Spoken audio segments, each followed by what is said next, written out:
Ayon sa source, bumisita si Romeo Haloshos kay Dapitan Mayor Bullet Haloshos sa opisina nito sa Dapitan at kinausap ang anak hinggil sa nangyayari sa loob ng Itbulaga at bakit ganun na raw ang nangyari nang siya ay maalis at ipamana sa kanila ang pamamahala sa Itbulaga. Nang hingi ng emergency meeting ang ama ni Junjun at Bullet sa loob ng Itbulaga kasama ang mga staff nito.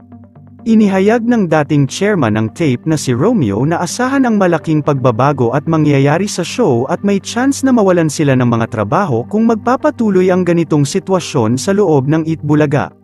Sa mga hindi po nakakaalam, kaya nag-retired na bilang chairman si Romeo Haloshos ng TAPE Inc. ay dahil ito ay may edad na.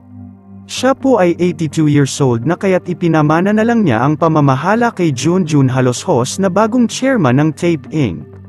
Napag-usapan kasi ng mag-aama na kung magpapatuloy ang ganitong pag-cancel ng mga Pinoy sa Itbulaga, walang mangyayari at mapipilitan magsara ang show kung walang pumapasok na ads at TV commercials sa kumpanya.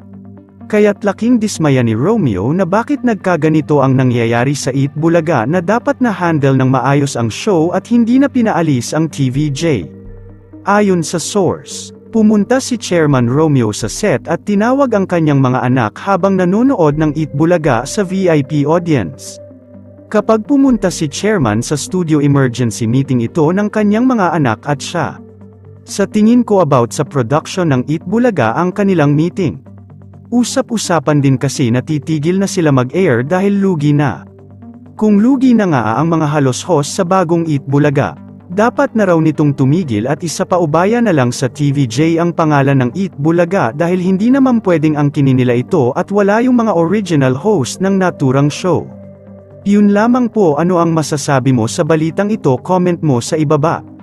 Huwag kakalimutan i-like ang video na ito. Maraming salamat po sa panunood.